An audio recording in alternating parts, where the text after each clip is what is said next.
To me, this whole COVID-19 nonsense is like the infamous Mosquito Hunters sketch, a bit of an overkill. Which brings me to haircuts. In the days when he had free will but did not understand it was already under attack. In 2012, I was about to go on holiday to Tasmania with Redhead. My hair was long, blonde and had short grey roots. I decided to treat myself to a split-end treatment before heading off to Tassie with my editor-in-chief, long before she became She Who Must Be Obeyed on a website that did not exist at that juncture. I went into this trendy salon and said to the young girl with short pink hair and long black roots, just snip off the split ends and maybe a few highlights to make my hair look shiny and healthy. I wasn't comfortable having my hair done by a young woman with multiple body piercings, tattoos that said, "Date a dyke, you won't go back to Dick." But even back then, 10 years ago, I was concerned that I should not make a fuss based on my perception of this young person who was about to snip her way to my long and carefully cultivated coiffure. So it was about an hour later that I walked out howling and sobbing, clutching a bottle of voluminizer and a gift voucher for a free follow-up consultation and care package, one which I never used, by the way. As the young pink and black punk lady of opposite attraction to my own snipped and cut, chopped and chipped away, I felt as though I was Rapunzel in the lower tower, and I should run immediately and vacate said salon at a super speed and with what used to be known as all haste.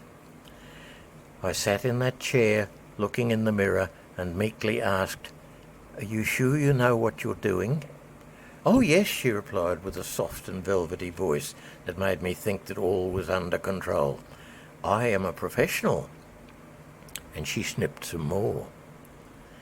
As the Canadian truckers do their work, I wonder if she should have left and become a lumberjack. Yeah, that was a bit contrived, but I had to find a way to sneak this clip in.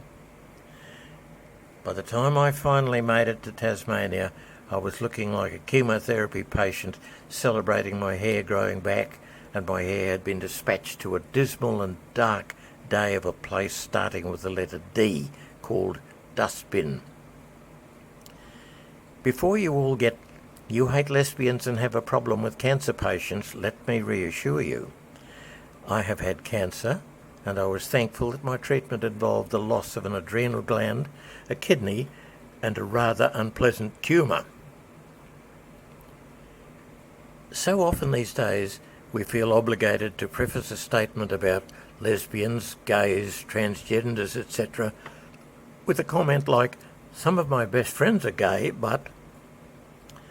Well, I have never had any close friends who were or are lesbian, and I quite frankly couldn't care what Mrs. Pink Hair did in her private life. It was what she did to my hair that matters. Fast forward to today, 10 years later. I have never been back to a hairdressing salon since that day. My profile photo is one that I made using a computer-generated image piece of kit online, and in fact, I have long blonde hair with short grey roots, which reminds me I must do a hair colour this weekend. Anyway, back to the point of this essay. The idea of placing blind trust in someone is not now something I will ever do again. Yet I am being asked to have some so-called expert inject something into my veins because I am told, "Trust me, I am a professional." Ha! I received a photograph today of a beautiful woman whose face is well known to me. Her face is as familiar to me as life itself. Her cheery smile, her pretty, cheeky, toothy celebration of nearly 50 years of life. In this new reinvention of herself, she looked like a Barbie doll. Her false hair, her false eyelashes, and now false cheeks.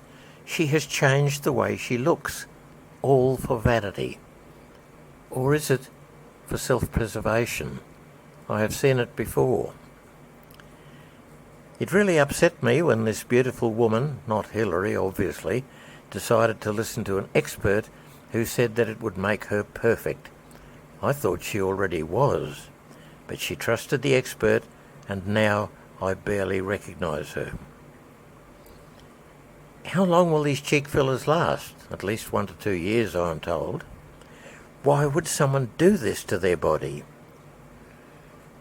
Meanwhile, my hair grew back. Can those people who have cosmetic surgery or take the so-called vaccine ever get back to who they were? I just looked in the mirror and saw wrinkles and signs of wear and tear.